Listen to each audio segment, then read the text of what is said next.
Birds of Prey and the Fabulous Emancipation of One Harley Quinn. Yeah, I'm not going to keep calling it that throughout the video. I think we'll just stick to Birds of Prey, otherwise we'll be here 30 minutes.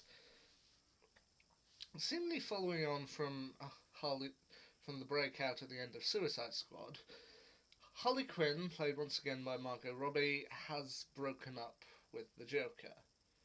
They've had a mutual separation, and Harley is attempting to go her own way. Probably because the Joker's now gone over to Marvel to become Morbius, but enough about that. Harley Quinn seems to slowly be kind of getting around things. She seems to be doing fairly well until she overhears people say that she can't really live without the Joker, that as soon as he clicks his fingers, she'll just go running back to him. So she becomes determined to show people that she's over the Joker and that she can continue on with her own life. But then, of course, stuff happens and she ends up embroiled in a massive conspiracy, mainly one focused around a young street pickpocket named Cassandra Cain, played by Ella J. Basco.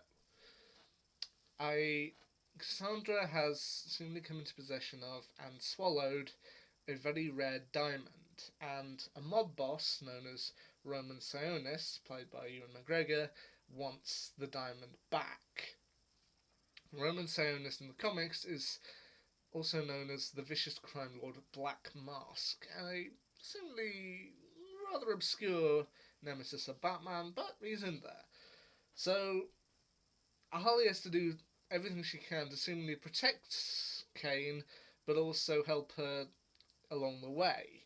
And along the way they end up running into a selection of colourful characters, including the Huntress, played here by Mary Elizabeth Winstead, one of Sionis's new driver, Black Canary, played by Journey Smollett-Bell, and a down-on-the-luck cop named Renee Montoya, played by Rosie Perez, and another kind of henchman of Sionis named Victor Zsasz, played here by Chris Messina.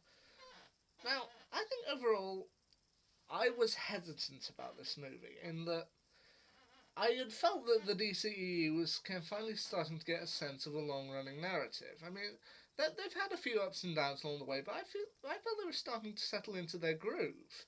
I mean, Wonder Woman was brilliant. Justice League, I personally found Justice League enjoyable, even if I can see now that it's not actually that great a film. I personally enjoyed it. But then with movies like Aquaman, I started to feel they were settling into their groove, and the same with Shazam. Shazam may have been a little odd, but I felt it fit. But when I saw the trailers for Birds of Prey, I was just like, does this work? You were doing so well. Why do this? And I don't really necessarily get where you're trying to go with this. But then I actually think it does do fairly well. I mean, I think it's a stroke of genius to kind of position this movie's focus around Harley Quinn.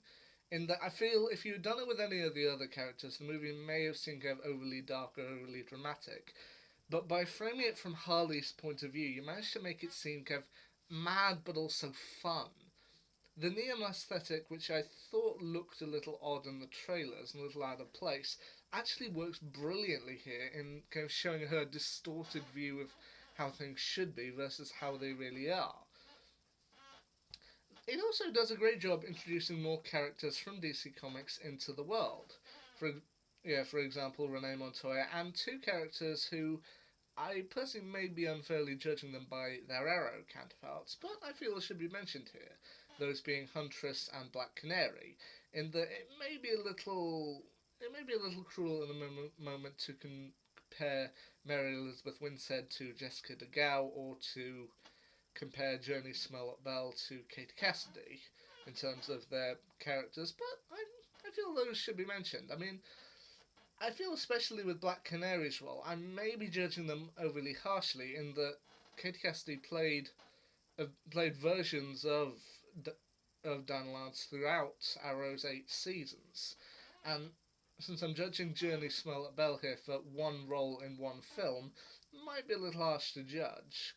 You've got 8 seasons and one film to compare against, but I feel I feel I need to judge Smollett Bell for this one performance, and she does actually do a fairly good job. I mean, you do care about them all. I mean, when it gets to the kind of start of the third act, when the team finally do come together, I as the birds of prey, I was actually I felt like this is good thing. This is good pacing. This isn't just like, oh, we're all gonna get together straight away. No, this is like, I don't trust you. Well, no, well, whether you trust me or not, we're gonna have to work together on this. In fact, when Harley just says, "Come on, we're gonna have to work together," and then they're just like, "Okay," I personally feel that's brilliant.